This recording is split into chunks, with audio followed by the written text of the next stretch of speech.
Hey everybody, and welcome back to another episode of Tanner's Favorite Things. I'm Tanner Knight, and today we're going to take a look at a very specific podcast setup. As you may or may not know, my girlfriend Gaby is a podcast enthusiast, and she has worked very hard to get hers off the ground, and she's done a great job doing so. So I wanted to go over the setup that we've kind of landed on for her. Of course, you can go out today and buy a Zoom H4n handheld recorder and call it good, record directly into the two mics on the top. But I always found the audio on those to be a little lacking, so you could then add an external lavalier mic to that to maybe boost the signal coming from your voice a little bit. That's definitely an option. But I tend to lean towards this PC-based option, and I kind of want to run through everything we've got here and give you some price breakdowns, so if you are interested in starting your own podcast, that maybe you can invest in some of these pieces of gear and develop your own content. So as I said, this is a PC-based solution here, so this whole undertaking is assuming that you have either a PC or a Mac, in most cases a laptop like this one. This is a 2017 Lenovo Yoga, so nothing special here, but in its day it was a pretty powerful little PC that kind of doubles as a tablet. The reason you need sort of a PC or even just a tablet with a USB interface is because of this guy right here. This is the Focusrite Scarlett 2i2 audio interface, and it's one of the most popular devices on the planet for this type of audio capture. So as I mentioned, this is a PC-based solution, but you can also use a Google Chromebook, anything with a USB port basically. I'd shy away from using an iPad for this application just because it doesn't have a USB port. And yes, it does have connectivity to it, and you can buy all kinds of cables that act like a USB cable, but in my experience, it's easier just to get either a PC or a Google Chromebook, something with more of a laptop form feature that has USB ports and something that can run a software. And in this case, you can see we have Audacity running. Audacity is a free open source DAW, basically a digital audio workstation. So let me move these headphones out of the way. We'll get here in a second, but I did want to focus on this Focusrite device first, because this is really the meat and potatoes of the whole organization.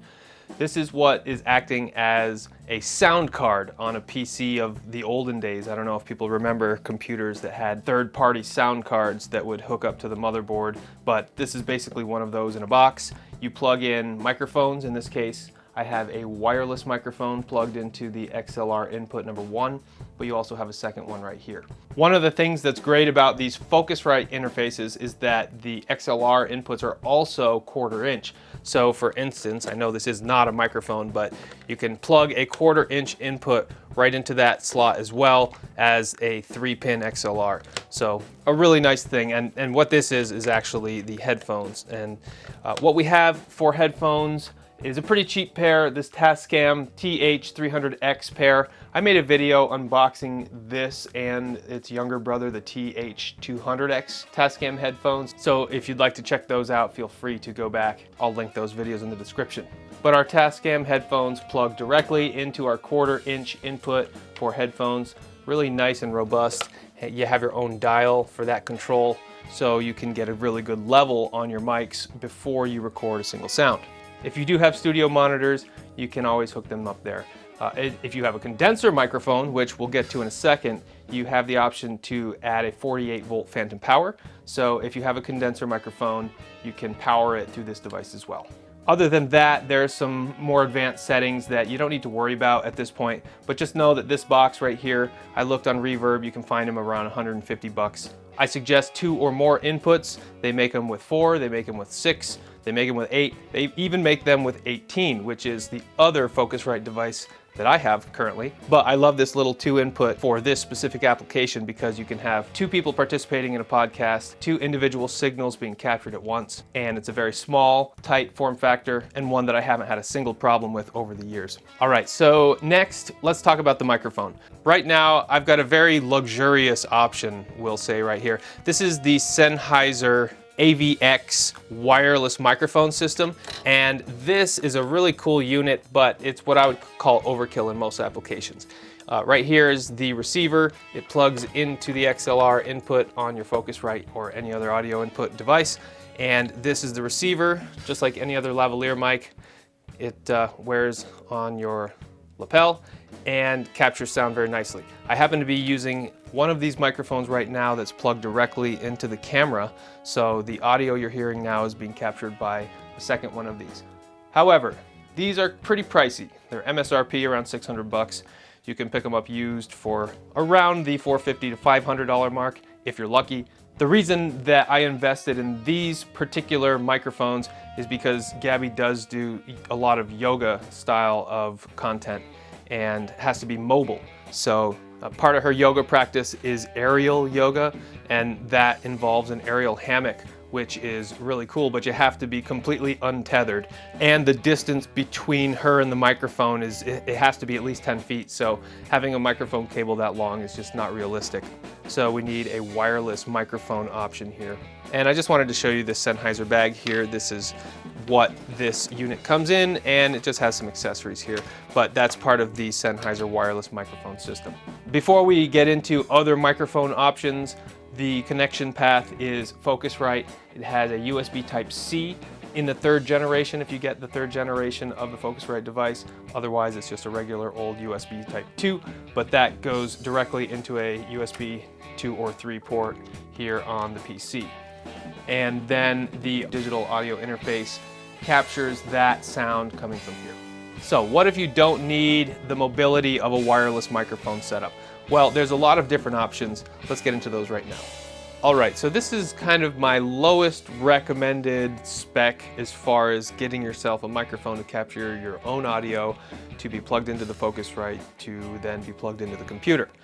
I have a Shure SM58 microphone, which is pretty much the standard as far as vocal microphones. It's a dynamic microphone and it runs right around $90. Shure makes a cheaper version, a $50 version, the SM48, which I have zero experience with, but in all of my research, everyone says it sounds very, very similar to the SM58 and basically gives you the same microphone capsule in maybe a cheaper package. So you can get a $50 microphone. What you need next is an XLR cable. These usually run around $15 to $20. I recommend getting one at least 6 to 10 feet, just so you have a little more cable than you need in most applications. You can't always hold your microphone with your hand, but in most cases you're going to want to have some sort of stand. This is the cheapest option you can get. I think Amazon has these little stands for around $10 or $15. So all in, if you already have some sort of PC or computer, it doesn't have to be a laptop, it can be a desktop, but just understand that you're less mobile with a desktop. But all in, you're looking at around $285, under $300 for a very good professional sounding podcast setup. All right, so here we are with a second microphone option. This is a condenser microphone. And what a condenser microphone is, real quick, without boring you too much, is a microphone that requires external power. And remember I mentioned this 48 volt phantom power? This microphone will not capture sound without external power from this device. So that's where this 48 volt phantom power comes in. If you do invest in a vocal condenser mic, this one I think I picked up for around $99. Really good mid-tier condenser vocal mic, and it will improve your audio slightly. I don't want to say that it's going to be game changer, because when capturing just spoken human voice, there's not a ton of difference between the condenser style and the dynamic style of microphones. But I mentioned professional before. This is just a little more polished, a little more professional sounding, and it's a really good place to start if you are going to upgrade one piece of this kit. All right, and the final upgrade that I want to mention in this particular kit, obviously you could upgrade this device or the headphones, but the upgrade that I think makes the most difference is going to a larger condenser style microphone. And this one right here is the Audio-Technica AT4033 Special Edition. This is a 90s microphone that my dad bought back in the day and I have inherited, but it's my favorite microphone and it'll run you about 400 bucks. So you get what you pay for in this instance, and the sound that you can get from a condenser microphone like this is much more robust, it's more intimate sounding, and it gives you a wider range to work with. So do you need a microphone like this? Absolutely not. But in comparison, I don't know if it's the majority, but it certainly seems like the majority of podcasters and video vloggers are using the Shure SM7B condenser style microphone, and that is another $400 microphone. So pretty apples to apples between this condenser microphone and that one. Of course, if you do use this style of condenser microphone, you are going to need a stand or an arm that you can perch on your desk. So the last thing I want to mention are these USB direct to your computer microphones. Now, I don't have too much experience with these, but these were the first microphones that Gabby invested in, and she was never happy with the sound. And I can pretty much tell you why.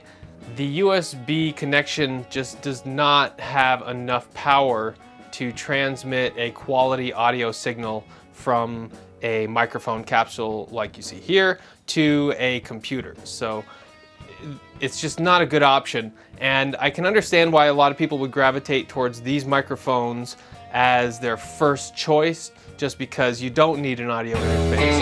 And you find out pretty quickly why there's not a lot of professional style podcasters using these.